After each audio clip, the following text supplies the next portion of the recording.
അപ്പോൾ പ്രിയപ്പെട്ട പ്രേക്ഷകർ, ഇപ്പോൾ സമയം 9 മണി കഴിഞ്ഞ് 53 മിനിറ്റ് ആയിരിക്കുന്നു. കൽപ്പാത്തിയിൽ തിരക്കേറി വരികയാണ്. അന്തരീക്ഷം മൂടുന്നുണ്ടല്ലേ? മഴ പെയ്യുമോ? പോസിബിലിറ്റി ഉണ്ട് അല്ലെ? ഇന്നലെ നല്ല മഴയായിരുന്നു. മഴ പെയ്താൽ ചെറിയൊരു ബുദ്ധിമുട്ടുണ്ടാവും, കാര്യം വലിയ തിരക്കാണ്. പക്ഷെ അതേസമയം മഴ പെയ്താൽ പ്രശ്നമാണ്, ആൾക്കാർക്ക് നിൽക്കാൻ സ്ഥലം. ഇദ്ദേഹത്തെ ഞാനൊന്ന് പരിചയപ്പെടുത്താം. അല്ലേ ഇക്ബാൽ? അതെ, രാധാകൃഷ്ണൻ പറളിയിൽ നിന്നാണ്, കർഷകനാണ്. നമ്മുടെ ലൈവ് കണ്ടിട്ട് വരികയാണ്, ഒരു പ്രശ്നം അറിയിക്കാൻ വേണ്ടിയിട്ടാണ്. ഈ രാധാകൃഷ്ണൻ ചേട്ടന് എത്ര ഏക്കർ സ്ഥലം ഉണ്ടായിരുന്നു? നെല്ലം എനിക്ക് 1 ഏക്കറേ ഉള്ളൂ. പക്ഷെ ഞങ്ങളുടെ പാടശേഖരത്ത് 70 ഏക്കറോളം സ്ഥലമുണ്ട്. അതില് ഇപ്പോ മഴയാണ്, കൊയ്ത്ത് മെഷീൻ ഇല്ല. നെൽച്ചെടികള് കൊയ്ത്ത് മെഷീൻ ഇവിടെ ഇല്ലേ? ഇവിടെ ഇല്ല. ഞങ്ങൾ എല്ലാം ഇവിടെ തന്നെ. ട്രാക്ടർ ഞങ്ങളെ കൃഷിഭവൻ യാതൊന്നും നോക്കുന്നില്ല. ഞങ്ങൾ ട്രാക്ടർ കൊണ്ടുവരണം, ഞങ്ങള് വലിച്ചു നടാൻ പെണ്ണുങ്ങൾ ഞങ്ങൾ ഉണ്ടാക്കണം, കൊയ്ത്ത് മെഷീൻ ഞങ്ങൾ കൊണ്ടുവരണം. ഉണക്കി കൃഷിഭവനിൽ ഇരിക്കുന്ന ചേട്ടന്മാർക്ക് എന്താ ജോലി അറിയില്ല, അതെന്താന്ന് ചെയ്യുന്നില്ല. എന്നിട്ട് ഇപ്രാവശ്യം ഞങ്ങളുടെ സ്ഥലം പറളിയാണോ? പറളി പഴയത്ത് പാടശേഖരം. പറളി പഴയത്ത് പാടശേഖരത്തിൽ ഇപ്പൊ നിങ്ങൾ കൊയ്ത്ത് യന്ത്രം വരാത്തത് കൊണ്ട് എന്താ സംഭവിച്ചത്? കൊയ്ത്ത് വിളവെടുത്തൊക്കെ ഉഴുതുമറിച്ച് കളഞ്ഞു. വിളവെടുത്തില്ല. വിളവ് ഒരു 5 ഏക്കറോളം വിളവെടുത്തില്ല, കുറച്ചൊക്കെ ഉഴുതുമറിച്ച് കളഞ്ഞു. കളഞ്ഞു. ഇത് നോക്കൂ, ഉഴുതുമറിച്ച് കളഞ്ഞത് ഒരു കർഷകന്റെ ഹൃദയമാണ് എന്നുള്ളത് മനസ്സിലാക്കണം. അത് വെറും ഒരു പാഠമല്ല. കോട്ടപ്പള്ള രാജൻ എന്ന ആളുടെ 4 ദിവസം മുമ്പ് ചെയ്തു. പാട്ടത്തിനടുത്ത് ഒരു കർഷകൻ വേലായുധേട്ടൻ, അദ്ദേഹവും 1-2 ഏക്കർ അത് കഴിഞ്ഞു പുള്ളിയുടെ. ഇതൊക്കെയാണ് പാലക്കാട് നിന്നും നമ്മൾ എത്തിക്കുന്ന ഒരു പ്രധാനപ്പെട്ട കാഴ്ചകൾ. ആ കാഴ്ചകളിലേക്ക് കൂടി നമുക്ക് പിന്നീട് പോകാം. പറളിയിലെ പാടശേഖരത്തിൽ 4.5 ഏക്കർ 5.5 ഏക്കറോളം ഉഴുതുമറിച്ച് കളയുക, അതും വിളഞ്ഞു നിൽക്കുന്ന നെൽവയൽ എന്ന് പറയുമ്പോൾ എന്താ കാരണം? അത് കൊയ്ത്ത് യന്ത്രം കിട്ടുന്നില്ല. കൊയ്ത്ത് യന്ത്രം സംഘടിപ്പിച്ചു കൊടുക്കേണ്ട ചുമതല കൃഷിവകുപ്പിനില്ലേ?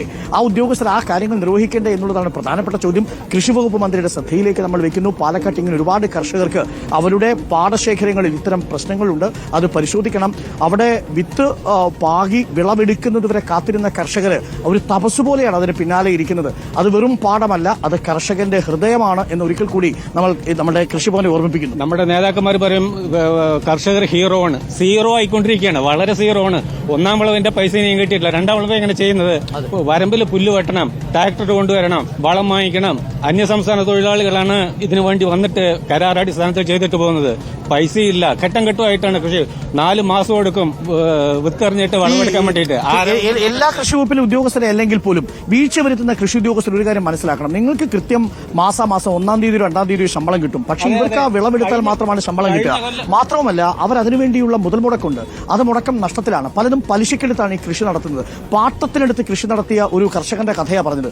ഈ കൊയ്ത്ത് യന്ത്രം ഇല്ലാത്തതുകൊണ്ട് വിളവ് നിൽക്കുന്ന നെൽപ്പാടം പൂർണ്ണമായിട്ടും ഉഴുതുമുറിച്ച് കളയേണ്ട അവസ്ഥയിലേക്ക് എത്തിയിരിക്കുന്നു എന്നുള്ളതാണ്. എത്രമാത്രം സങ്കടകരമാണ്. അപ്പോൾ എല്ലാ ഉദ്യോഗസ്ഥരും ഇതൊന്ന് ഓർമ്മിപ്പിക്കുക. നിങ്ങളുടെ ഉത്തരവാദിത്വമാണ് ഈ കർഷകരെ സഹായിക്കുക എന്നുള്ളത്. അതിനാണ് നിങ്ങളെ ശമ്പളം കൊടുത്ത് ഈ ടാക്സിൽ നിന്നും ഉദ്യോഗസ്ഥന്മാരാക്കി നിർത്തിയിരിക്കുന്നത്. കൊട്ടുസൂട്ട് വിട്ട് ഓഫീസിൽ മാത്രം ഇരുന്നാൽ മാത്രം പോരാ എന്നുകൂടി ഓർമ്മിപ്പിക്കുന്നു. ഇതെല്ലാ കൃഷി വകുപ്പ് ഉദ്യോഗസ്ഥർക്കെതിരെയുമല്ല.